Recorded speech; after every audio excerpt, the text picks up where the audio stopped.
C. Joseph Vijay எனும் நான்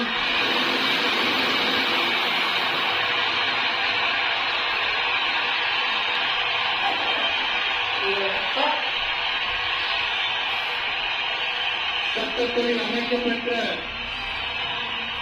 இந்திய அரசியல் அமைப்பின்பால்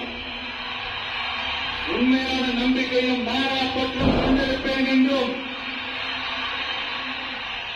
இந்திய நாட்டின் ஒப்பில்லாத முழு முதல் ஆட்சியையும் ஒருமையையும் நிலை நிறுத்துவேன் என்றும் தமிழ்நாட்டு அரசின் முதலமைச்சராக உண்மையாகவும் உளச்சான்றின்படியும் என் கடமைகளை நிறைவேற்றுவேன் என்றும்